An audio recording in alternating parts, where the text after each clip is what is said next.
Excellences, Mesdames et Messieurs, lutter contre la pauvreté des petits producteurs de cacao, mieux les rémunérer grâce à des prix justes, mieux distribuer la valeur ajoutée tout au long de la filière menant du cacao au chocolat, sont des thèmes qui me semblent très pertinents pour cette conférence mondiale du cacao, car ils rencontrent de nombreux objectifs du développement durable auxquels tous les États ont souscrit dans le cadre des Nations Unies.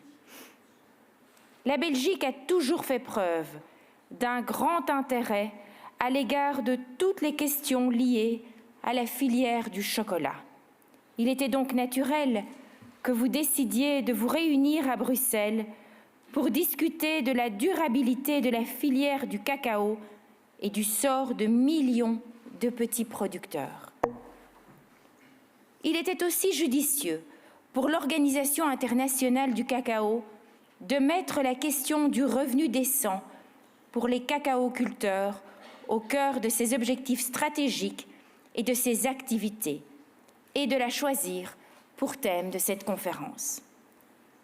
Ma récente visite de terrain en Côte d'Ivoire m'a permis de mieux comprendre les enjeux liés à la production du cacao. Le premier de ceux-ci est d'assurer une juste rémunération pour les millions de petits producteurs qui alimentent toute la filière. Cela répond à l'objectif de développement durable qui vise l'élimination de la pauvreté sous toutes ses formes. Mais d'autres objectifs de développement en matière sociale et environnementale sont également directement concernés. Je pense à l'objectif relatif à l'éducation, qui implique qu'on lutte contre le travail des enfants pour leur permettre de fréquenter l'école, et à l'objectif relatif à la lutte contre le changement climatique, qui justifie qu'on arrête la déforestation. Je voudrais aussi souligner le lien entre une juste rémunération des producteurs et l'atteinte des objectifs de durabilité sociale et environnementale. Les prix et la durabilité sont les deux faces de la même médaille. Tous les parents du monde veulent donner la meilleure éducation possible à leurs enfants. Tous les paysans du monde savent combien ils dépendent de la nature et de la biodiversité. Mais beaucoup sont trop pauvres et se voient obligés d'envoyer leurs enfants au champ plutôt qu'à l'école, ou de déboiser plutôt que de protéger la forêt. Nombreux sont les arguments en faveur d'une augmentation des prix payés aux cacaoculteurs.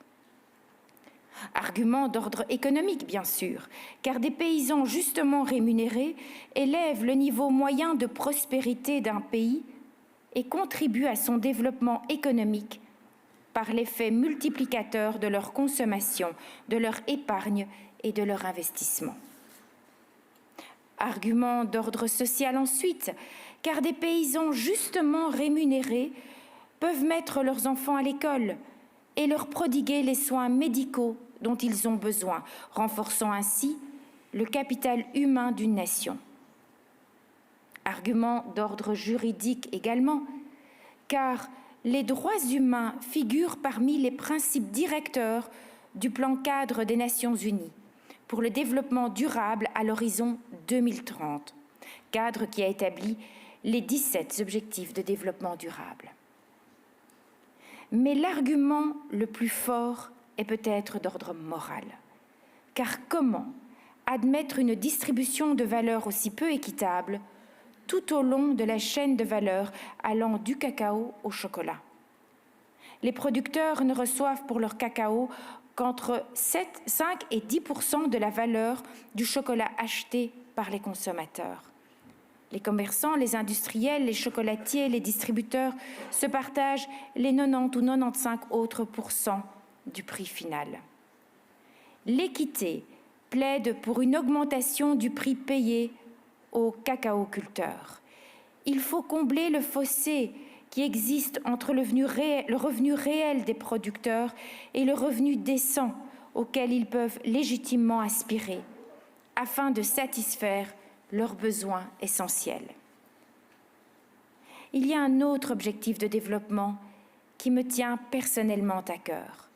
Il s'agit de l'objectif relatif à l'égalité des chances, qui n'est pas seulement un droit fondamental de la personne, mais aussi une nécessité pour l'efficacité des politiques. Nous reconnaissons tous la contribution positive que les femmes apportent à l'économie et à la société.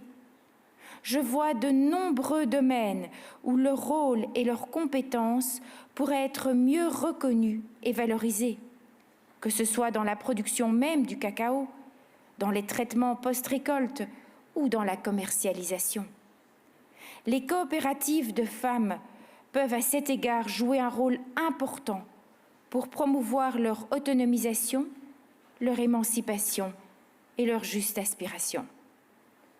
Je n'oublie pas les messages qui m'ont été donnés en Côte d'Ivoire par les acteurs de la filière.